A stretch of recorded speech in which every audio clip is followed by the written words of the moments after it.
Hello, this is Kit Cabello, one of the co-founders of Veracity and Defiance, and I'm here with Lee Camp. How you doing? All right, recently, or at least last night, Bernie Sanders gave a speech to the Democratic Convention, and more or less it was kind of calling for unity around Hillary Clinton. How do you feel about that as a journalist and someone who's been following the Democratic primary, which from the very beginning was rigged with the DNC and Clinton campaign and working in cahoots?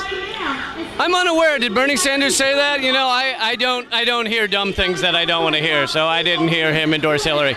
No, of course he said that last night, but you know he is more part of the system than we are, and he felt that that was the best way to move forward. I think he's wrong. I think the email leaks have shown that the DNC was trying to rig this from the beginning. Everyone pretty much knew it, but it's different. It's different to see the proof. So you see the proof, you see it was rigged against him in a myriad of ways, and so I think this movement needs to be about much more than just him. It needs to be about much more than his endorsement of Hillary. So, yeah. Obviously, Hillary Clinton is losing to Donald Trump in the most recent polling data. Do you think the superdelegates and the delegates themselves had the foresight to see that if they keep on running with Hillary Clinton, that yes, there is a potential for a Trump administration? Sorry, say that one more time. I was tough to hear. All right, due to the fact that the delegates and superdelegates will be voting tonight for the nominee, do you think they have the foresight to realize that if they keep on running with Hillary Clinton, that yes, there is a potential for a Trump administration?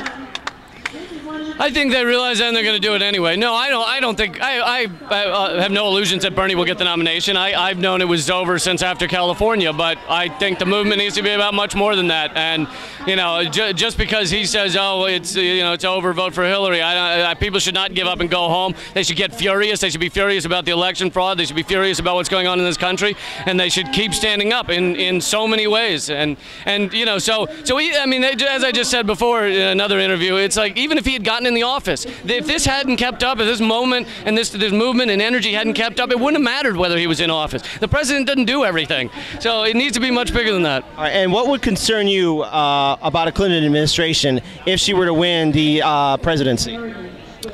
Oh, nothing. I think she's a delightful, kind-hearted, very pure woman, and it'll be great. No, it's going to be horrific. It's going to be worse than Obama's been. You know, a lot of people, including myself, had hope for Obama in 2008, and you end up with, you know, the Wall Street running away with more money than ever before. You end up with drone bombing that's killed thousands of innocent people, more immigrants deported than under Bush, nothing done about climate change. He brags about laying more oil pipeline than any administration ever. So imagine that times 5. All right, last question.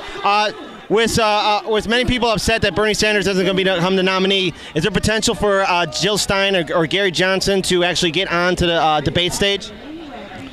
I think if enough people stand up, maybe if the establishment fears that if they don't put them on that debate stage, people are going to really be furious. I think it could happen. I mean, Jill Stein has tried to attend the debates in 2012. She was arrested and chained to a chair during the debates, and you know, and that's a 50-whatever-year-old woman in a room. So it's like if they're that afraid of an open voice on the debates, then that's an interesting sign of what they believe. All right, thank you very much for your time. This is Kit Cabello with Lee Camp from Veracity and Defiance signing out. Peace.